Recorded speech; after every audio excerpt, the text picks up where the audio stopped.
अगर आप ये वीडियो देख रहे हो तो आई होप आपने इसका पहला पार्ट देख लिया है। अगर नहीं तो इसे यहीं पॉज करके इसके पिछले पार्ट को जरूर देखें, जिसका लिंक मैंने आई बटन और डिस्क्रिप्शन में मेंशन किया है, वरना ये पूरी वीडियो आपके पल्ले नहीं पड़ेगी। इस वीडियो में मैंने डीप लेवल प्लॉट्स को एक्सप्लेन किया है, जैसा कि पहले कि एडवर्ड ने सिवाय इस कारण कि आइवी को टाउन भेजा क्योंकि ये उसका फर्ज था, सिंस उसका फियांसे जख्मी था, वही उसने खुद भी रिक्वेस्ट किया था जाने की, और आखिर की उसने खुद कोई शपथ नहीं ली थी टाउन ना जाने की। दरअसल आइवी के ब्लाइंड होने के कारण टाउन में एंटर करने पर उसे एल्डर्स का एक और झूठ नहीं पता चलेगा कि ये एक्चुअली ये 19वीं सदी है, ताकि उसे मॉडर्न एरा का अनुभव ना हो, जिसकी एल्डर्स इतनी कोशिश कर रहे हैं अपने बच्चों को दूर रखने के लिए। इसीलिए अगर आप गौर करोगे तो जब तेबिता रिपीटेडली एडवर्ड को कहती है कि वो नहीं जा सकते क्योंकि उन्होंने शपथ ली थी, दरअसल उनका इनडायरेक्ट इशारा आइवी की तरफ सेम इरादे से था कि आइवी को जाना ही सही होगा। इसीलिए वो बार बार you have taken a oath पर इतना एम्फेसाइज कर रही थी, जिसे समझने के बाद ही एडवर्ड ने उन्हें हक किया और जिसके तुरंत बाद वो आइवी से मिले।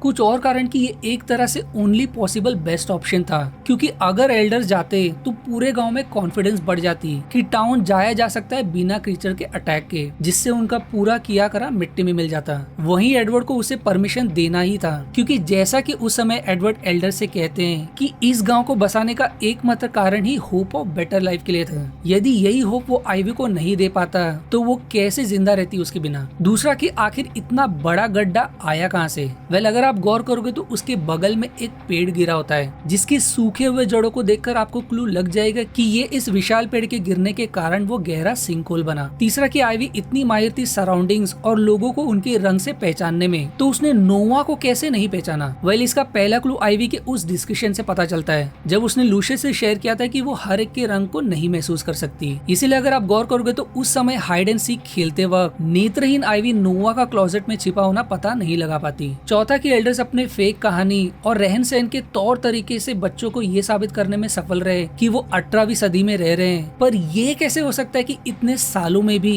कभी आसमान में कोई प्लेन या जेट नजर नहीं आया। वेल, इस लोग को भी स्मार्ट श्यामलन सर ने कवर किया था, क्योंकि एंड में यंग रेंजर का सीनियर उसे बातों में बताता है कि कैसे ये पूरा सेंचुरी प्रोटेक्टेड है, इतना कि इस जोन में प्लेन भी उड़ना अलाउड नहीं है। इसीलिए गांव वालों को कभी प्लेन नजर नहीं आया। लास्ट के अगर एडवर्ड और उनके दोस्तों ने मिलकर विलेज बनाने का तय किया तो इतने सारे लोग कहां से पैदा हुए, क्योंकि अगर आप उस न्यूज़पेपर पर तारीख और उनके कपड़ों को देखकर आइडिया लगाओगे तो उन्हें हार्डली 30-40 साल हुए होंगे। इतने कम समय में इतना पॉपुलेशन करना तो सिर्फ चाइना या रैबिट के प्रजाति की बस की बात है। वेल, इसका लॉजिकल एक्सप्लेनेशन यही हो सकता है कि जाहिर तौर पर एक पूरा गाँव बसाने के लिए अच्छे कारीगर की जरूरत हुई होगी, इसीलिए उन्होंने कारीगर के साथ शायद अनाथ बच्चों को लेकर बस गए, सिंस इतने सारे बच्चे इतने कम समय में मुमकिन ही नहीं है।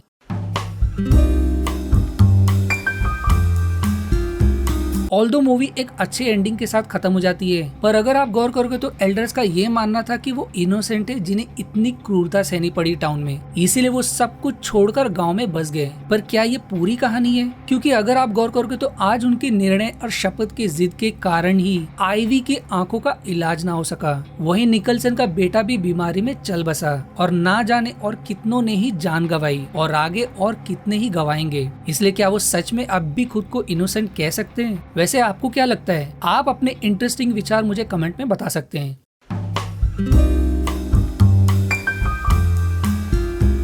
इस मूवी की ओरिजिनल स्क्रिप्ट दरअसल मूवी के रिलीज के 1 साल पहले ही चोरी हो गई थी, इसीलिए इसके एंडिंग प्लॉट को एकदम बदल दिया गया। जहां ओरिजिनल स्क्रिप्ट में आइवी का वॉल क्रॉस करने के बाद का कहानी था ही नहीं, वहीं कोई और चोरी किए गए स्क्रिप्ट से मूवी ना बना दे, इसलिए इसे प्री रिव्यू किया गया था AICN.com पर। जैसा कि श्यामलाल सर कैमियो के लिए फेमस है, उन्होंने इस मूवी में भी एक छोटा किरदार निभाया है, क्योंकि एंडिंग में यंग रेंजर का सीनियर खुद श्यामलाल सर ही थे, जिन्हें आप तभी देख सकते हो जब यंग रेंजर के मेड लेते वक्त उनका रिफ्लेक्शन ग्लास पर देखा जा सकता है। तीसरा कि श्यामलन खुद रेड कलर को डेंजर कलर मानते हैं, इसीलिए उन्होंने सिर्फ इस मूवी में नहीं बल्कि साइन मूवी में भी रेड को एज डेंजर रंग का सिंबल दिखाया था। वेल, अगर आपको अभी फाइनली रिलीफ हो रहा होगा कि चलो फाइनली श्यामलन सर की मूवी एक्सप्लेन हो गई, आई एम सॉरी टू से, पर अब भी बहुत कुछ है जिसके ऊपर मैं और भी 2 वीडियो बना सकता हूँ। पर भाई मैंने भी अब हार मान ली है कि next time no Shyamalan sir movie. पर इससे आपको समझ आ ही गया होगा कि क्यों श्यामलन सर की मूवी कोई ऑर्डिनरी ऑर्डिनरी नहीं होती,